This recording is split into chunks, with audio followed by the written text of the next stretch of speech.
अपने घर का रोशनदान कहते हैं। परम सम्माननीय निर्णायक मंडल के सदस्यों, सभा में उपस्थित सभी गणमान्य व्यक्ति और बालकों, आप सभी को मेरा नमस्कार। मैं देश प्रेम और राष्ट्र निर्माण के उपलक्ष्य पर मैं अपने विचार आप सभी के साथ साझा करना चाहूंगी। आजादी का असली मतलब वही समझ सकता है जिसने कभी ग्रामी की हो। हम सौभाग्यशाली हैं कि हमने स्वतंत्र भारत में जन्म लिया। युद्ध आजादी की लो 1857 में ही जल चुकी थी, लेकिन वर्षा बनकर 1947 में हमारे भारत देश को आजाद करवाई। प्राचीन मध्यकालीन और वर्तमानकालीन भारत के उदाहरणों से मैं स्पष्ट करना चाहूंगी कि जब हम फिरंगियों के फेरे में फंस गए थे, तो रंग बसंती चोला की एक आवाज पर टोले उमड़ाते थे और उनकी वंदे मातरम किनारों से घूम में आने वाला 5 डिग्रियों का तूफान अमेरिकी शास्त्रियों की जड़ों में तूफान ला देता था। लोग मर जाते थे, मिट जाते थे, फांसी पर चढ़ जाते थे, तो वो भी अपनी देशभक्ति साबित कर रहे होते थे, क्योंकि उस दौर की देशभक्ति की कसौटी थी। उसके बाद 65 और 71 के युद्धों में अपना सुहाग गवा देने वाली औरत जब घर के हालात के ओर झड़ा करते थे कि प्यार भी भरपूर गया, मांग का सिंदूर गया। प्यार भी भरपूर गया, मांग का सिंदूर गया, नन्ही नन्ही हालों की लंगोटियां चली गई, छोटी छोटी बेटियों की चोटियां चली गई, बाप की कमाई गई, भाई की पढ़ाई गई। ऐसा ही एक विस्फोट हुआ, पता ही चला नहीं, पूरे जिस्म की कहीं बोटियां चली गई, पूरे जिस्म की कहीं बोटियां चली गई।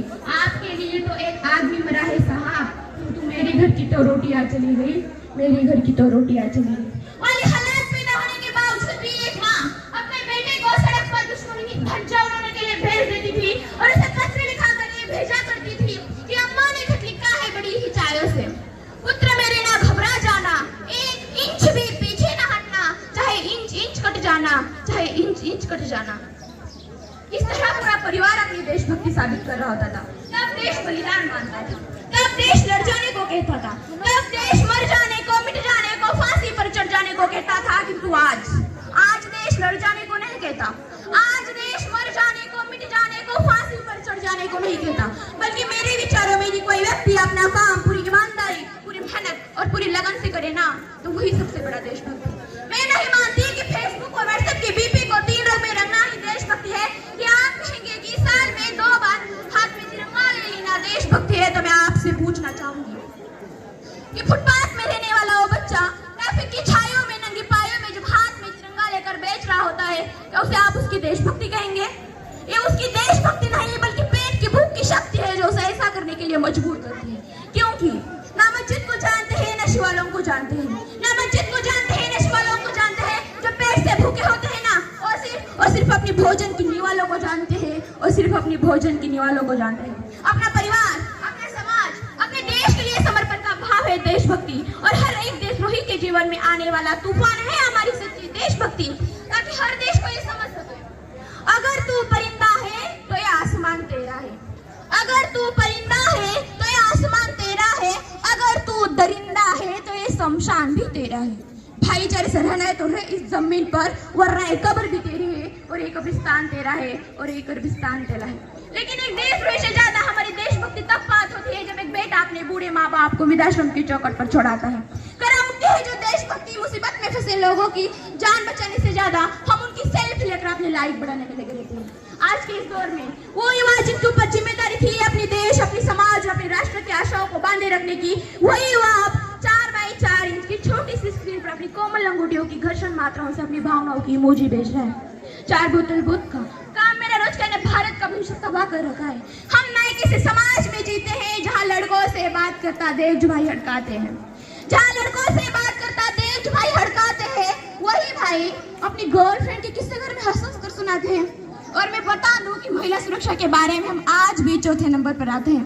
हम नए किसी समाज में जीते हैं जहाँ पत्थर की मूरत को लगते हैं 56 भोग, पत्थर की मूरत को लगते हैं 56 भोग, और भूखे नंगे तरफते सो जाते हैं लोग, भूखे नंगे तरफते सो जाते हैं लोग। मजदूर को मजदूर समझकर मजबूर नहीं, गरीब को काम दीजिए, दान नहीं। अगर दान देने की इच्छुक है तो जीते जी रक्तदान दीजिए, और मरने के बाद अंगदान देकर किसी मरते हुए को जीवन दान दीजिए। यही सच्ची देशभक्ति और यही सच्चा राष्ट्रप्रेम है। नई सरकार मिली है, नई लोग मिले, नई सरकार मिली है, नई लोग मिला है, और ना ही ये बड़ा सा नाम मेरा है।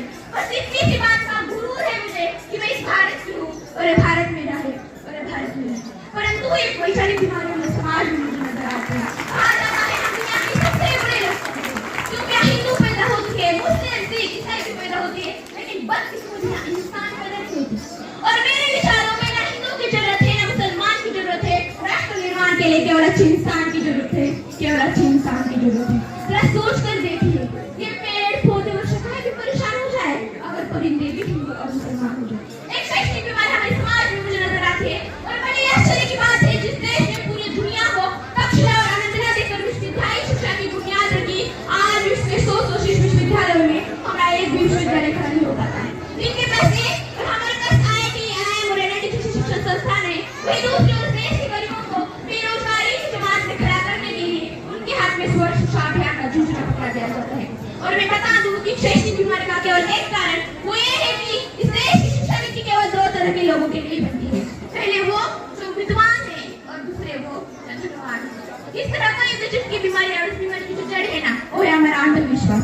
जब तक इस देश के लोग अपनी सफलता के लिए मंदिरों में जा जाकर नारियल फोड़ फोड़ कर भगवान को रिश्वत लगाते रहेंगे, तब तक इस देश का अंधविश्वास खत्म नहीं होगा।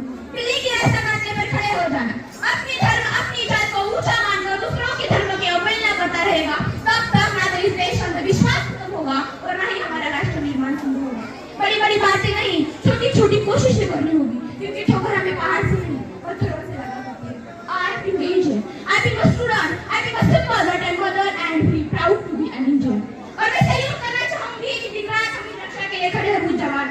इस देश की पुलिस, प्रशासन और किसान और इस देश के हर उस व्यक्ति को जो अपना काम पूरी ईमानदारी, पूरी मेहनत और पूरी लगन से करता है, जिनके बिना राष्ट्र निर्माण में कल्पना करना बेसंभव सा लगता है। और आज इस मंच पर मैं भारत की बेटी पूरी जिम्मेदारी के साथ यह कहती हूँ कि हमारा राष्ट्र निर्माण तब संभव होगा जब मैं हम सब मिलकर प्रयास करेंगे। हमारी देश की जिम्मेदारी नहीं हमें आगे ले जाने की, बल्कि हमारी जिम्मेदारी है अपने देश, अपने राष्ट्र, अपने वतन को आगे ले जाने की।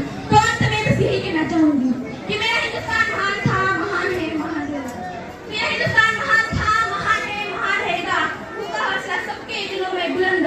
तो एक दिन पाकिस्तान भी सैल्यूट करेगा। पाकिस्तान ही क्यों, सारा जहान कहेगा, क्योंकि सारे जहां से अच्छा हिंदुस्तान